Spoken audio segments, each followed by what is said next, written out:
Assalamualaikum warahmatullahi wabarakatuh. Selamat datang di kelas ekonomi. Pada video kali ini, kita akan belajar bersama-sama tentang jenis-jenis kebutuhan dan alat pemuas kebutuhan. Tentunya kita juga perlu mengetahui apa itu kebutuhan manusia. Selain itu, di sini kita akan belajar juga macam-macam kebutuhan manusia. Kebutuhan telah menjadi bagian yang tidak terpisahkan di dalam kehidupan manusia. Kebutuhan itu sendiri pada hakikatnya adalah hasrat atau keinginan manusia untuk memiliki dan menikmati kegunaan barang atau jasa sehingga dapat memunculkan kepuasan bagi individu tersebut. Nah, ada banyak macam-macam kebutuhan ya, primer, sekunder, tersier, dan lain sebagainya. Dan kebutuhan ini sangat diperlukan manusia untuk mencapai kemakmuran. Dari sini kita dapat melihat bagian tersebut ya, adanya pembagian kebutuhan menurut intensitas, menurut waktu pemenuhan, menurut sifat, dan menurut subjek.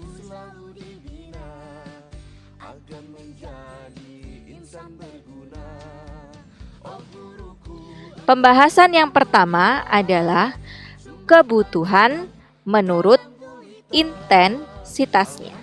Dan hal ini terkait dengan seberapa penting kebutuhan tersebut. Yang pertama adalah kebutuhan primer, yaitu kebutuhan pokok yang harus dipenuhi dan tidak dapat ditunda-tunda. Selanjutnya ada kebutuhan sekunder, yaitu kebutuhan manusia yang harus dipenuhi apabila kebutuhan primer telah selesai dipenuhi. Dan yang terakhir adalah kebutuhan tersier, di mana kebutuhan ini dapat dipenuhi apabila kebutuhan primer dan sekunder telah terpenuhi. Dan biasanya ini terkait dengan kemampuan atau penghasilan dari individu masing-masing. Ini adalah contoh kebutuhan primer, yaitu makanan. Kemudian ini kebutuhan sekunder. Dan ini barang mewah, yaitu kebutuhan tersier. Pembahasan selanjutnya yaitu kebutuhan berdasarkan waktu pemenuhannya. Ada 4 kategori kebutuhan manusia berdasarkan waktu, yaitu kebutuhan masa depan seperti tabungan, investasi, atau sedekah, yaitu kebutuhan di akhirat ya. Kemudian kebutuhan antara masa sekarang dan masa depan seperti asuransi. Kebutuhan masa sekarang yaitu konsumsi yang harus dipenuhi saat ini juga, atau kebutuhan di masa lalu di mana kita tetap harus membayarnya yaitu utang. Selanjutnya, kebutuhan menurut sifatnya terbagi menjadi 2. Yang pertama yaitu kebutuhan rohani, yaitu kebutuhan untuk kepentingan dari kejiwaan seseorang. Bagaimana cara memenuhinya? Yaitu dengan cara, ini contohnya yaitu rekreasi ya, atau bisa dengan kalimat-kalimat motivasi. Yang kedua yaitu kebutuhan jasmani, atau kebutuhan yang berhubungan dengan kebutuhan fisik. Contohnya adalah kita bisa memenuhinya dengan makanan, minuman, atau obat yang lain.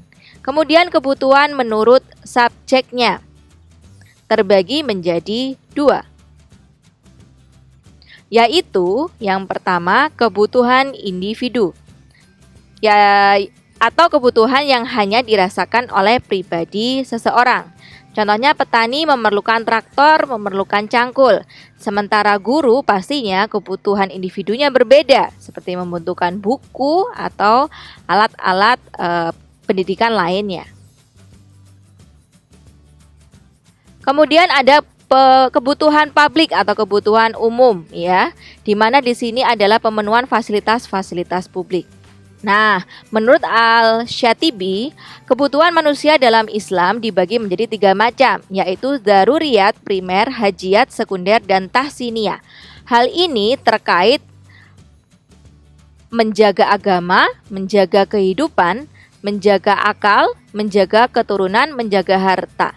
Dan kelima unsur tersebut yang menyebabkan syariat Islam diturunkan. Nah, upaya mencapai kesejahteraan manusia ini terbentur adanya kesenjangan antara sumber daya yang ada sehingga memunculkan kelangkaan. Nah, coba disimak penuturan Al-Ghazali berikut ini. Demikian pembahasan kali ini. Semoga bisa bermanfaat. Sampai jumpa di video materi selanjutnya. Terima kasih. Wassalamualaikum warahmatullahi wabarakatuh.